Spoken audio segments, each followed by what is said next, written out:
Do you have anxiety about aging? Does the fact that you're aging, or when you notice that you're aging, negatively impact your confidence? Or anything about the way your appearance changes over time? Does that negatively impact your confidence? If so, watch this episode, because you're going to learn how to free yourself from the fear of aging and how to have your sense of inner self-confidence be totally independent of all of that stuff.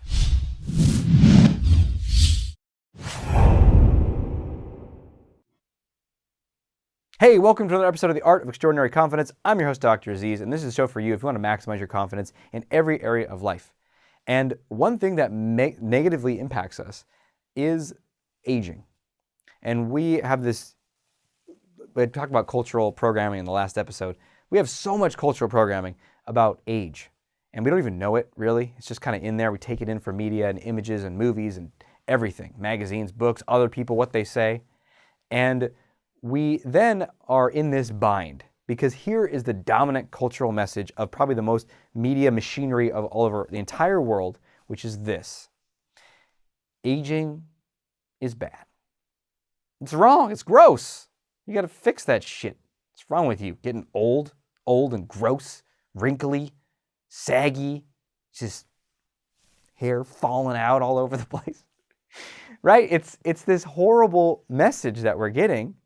Whether you know it or not, you know how you've received, even if you don't know where you got it exactly, you know you've received it, is you look in the mirror and you judge yourself for something about an age-related thing, a wrinkle, a sunspot, something, and you're like, ugh, right? Or you judge someone else, like, ugh, you look old and gross, right? And then people fear aging. Oh my God, I'm gonna get old and gross.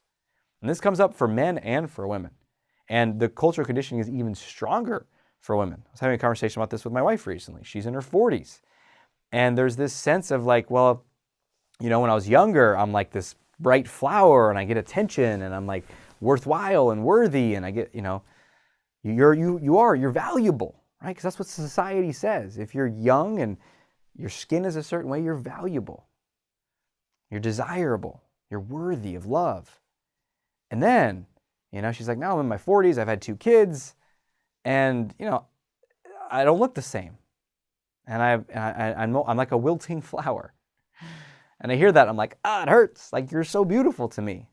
And there's this disconnect between the cultural message and reality. Because the cultural message is you become less desirable, less worthwhile. But the reality is I love her. And it's, you know, 10 years after when we first met, and she does look different. Both of us look older. But I don't love her less. I even love her more after all this life experience and the depth of like the fusing of our lives over the last 10 years. And it's not just like I love you.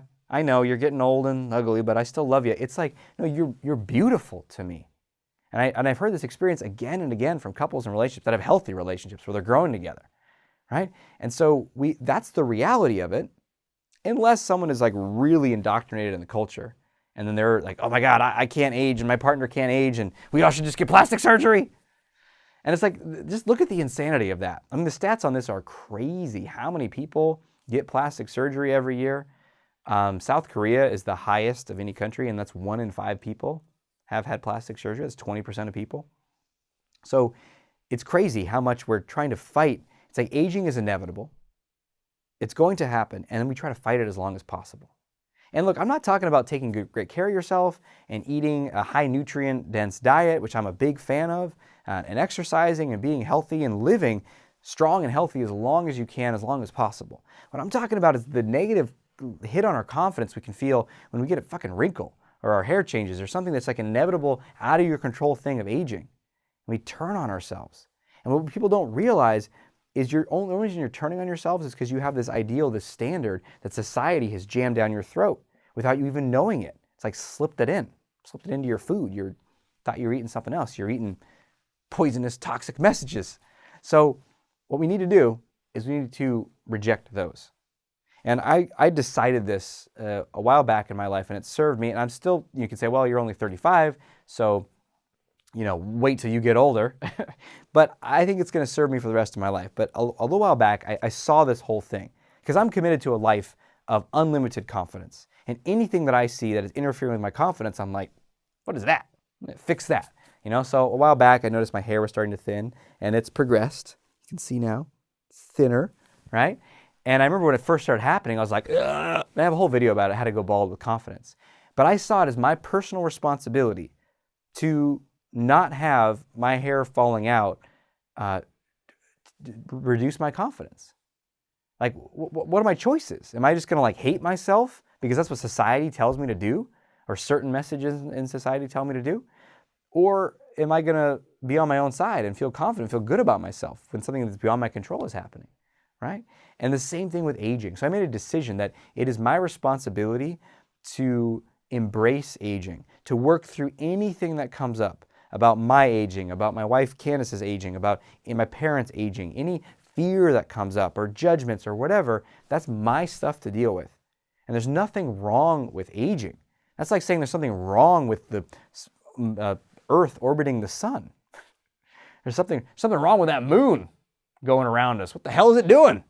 Right? It's insanity to fight that. And here's the thing, aging is beautiful. Like when you step out of the just cultural context of everywhere you see, oh, look at that. Every model you see everywhere is, especially if they're the female models, they're, 18, probably even younger sometimes, 15, 16 to 30, right? And for the male models, they might be a little bit older, but they're generally in that range too, right? 20 to 30, 35. So that's all you see. All you see is sculpted, thin, usually unhealthfully dieting to get to where they are, models and images and images and images and images everywhere, every storefront, every shop, every billboard, every truck, every fucking ad, every TV show, everything, every character, every movie actor. That's all you're absorbed in. Thousands, hundreds of thousands of messages, millions of messages affecting your brain. And if you were to step out of that, I know it's hard to do because that's all we know, but if you step out of that and you look at an actual human and how they age, and don't have that same judgment of like, well, it's not that image, but it's just life. There's an oak tree outside my office, and Candace was looking up some information online about it. It's tall. I can't judge heights that well, but like 60 feet tall and 50 feet wide. I don't know. It's big. And I was like, how long does it take to get that big? And she was looking it up. And a great white oak, which is what that is, has a lifespan of 1,000 years. 1,000 years. And it takes, I don't know how long it takes to get to its full size, like 100 or 200 years, something like that. And that tree at 1,000 years, when you look at it, you're going to be like, I think it's old. It's old. It looked better when it was 200. It's gross now. Look at all it's wilty. It's all wilty and saggy, right? It's absurd. It's beautiful. It's magnificent. And isn't the same thing true for like when a human ages? Have you ever seen a black and white photo of like a grandfather's hands holding like a grandchild's hands? It's a very kind of common imagery. Or a black and white photo of like of an elderly person's face. Oftentimes you'll see that in like, a person from different cultures or something like that. And you see the wrinkles, you see the texture, you see the life that's lived in them. It truly is beautiful. And that's true for you.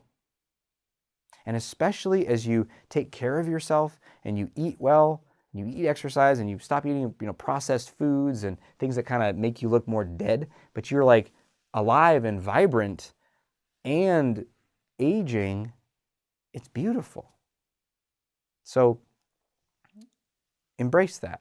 Maybe even disconnect a little bit from the cultural programming. Maybe even start to challenge it more and take on that mantle of it's my responsibility to get okay with this. Not to run from it, not to try to fix it with plastic surgery and other things, not to try to get Botox in my face so I don't look old for another year. You got to move into, you got to own it. Because look, those strategies might serve you, kind of, not really, but you might think they're serving you for like, but for how long? Like what, 5 years, 10 years, you're going to extend it a little bit? But then it's inevitable. It's still going to keep happening. And they might have consequences that make you feel and look worse later on. You don't need that. Own aging, own your life, and realize that you're not here to fucking look beautiful by a certain standard. That's not your life purpose. What are you here to do? Who are you here to love? What are you here to give? What are you here to share? What are you here to impact or make a change in? That's what you're here for. Not to look a certain way and get people to have ugly eyes at you. Maybe a little bit of ugly eyes is okay. I know I get a lot of ugly eyes. especially when I do that. Awesome. I know this was a long one. Thanks for being with me today. Share your comments below. I think this is a great topic. I find it interesting. That's why I went along today. So share below, and until we speak again, may you have the courage to be who you are and to know on a deep level that you're awesome.